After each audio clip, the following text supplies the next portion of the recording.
Peoples Organisation, IPO, Network of Australia, is pleased to address this intervention on the implementation of the Declaration of the Rights of Indigenous Peoples in Australia.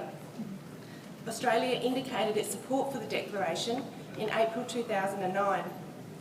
The IPO is disappointed that in the 2 years since announcing support for the Declaration, there has been no engagement with Indigenous Peoples of Australia or any strategic commitment by the government to develop a national framework for the implementation of the Declaration.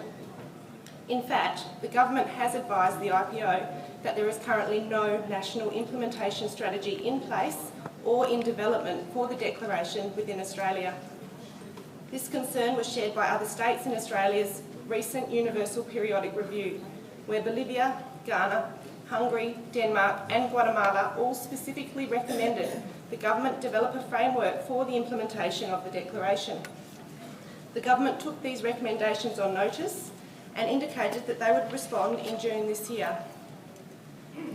In the absence of a national implementation framework, we note a number of initiatives which begin to encourage an environment where the rights of Indigenous peoples outlined in the Declaration can be realised.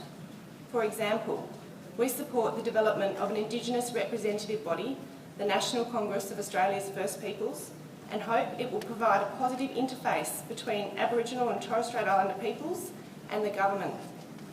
We also support the government's commitment to a process of recognising Indigenous peoples in the Constitution. However, the process to achieve this is complicated due to the need to go to national referendum. Therefore, there is no guarantee that it will result in any real benefits for Aboriginal and Torres Strait Islander peoples. The government has also established a national human rights framework, which has been developed as an alternative to a Human Rights Act. Although the framework is a step in the right direction, it fails to specifically address the rights of Aboriginal and Torres Strait Islander peoples and makes no reference to implementing the Declaration. A suite of community education materials on the Declaration has been developed by the Australian Human Rights Commission. However, we note that this initiative was predominantly funded by NGOs with only limited government support. Besides these few initiatives, government actions demonstrating a commitment to implementing the Declaration since April 2009 have been scarce.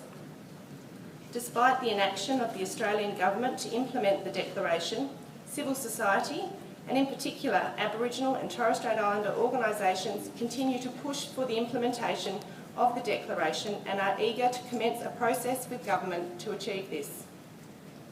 We recommend that the Permanent Forum urge all states to 1.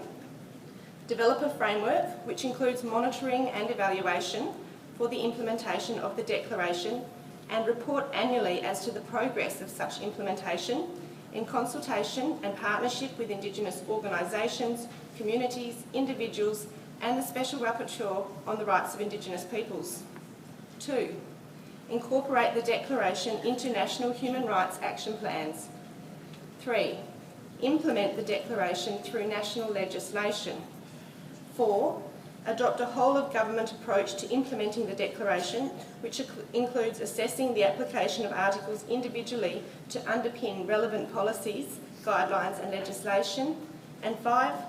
Fund and resource Indigenous organisations, businesses and communities to develop and deliver education and empowerment on the Declaration as a whole and its specific articles.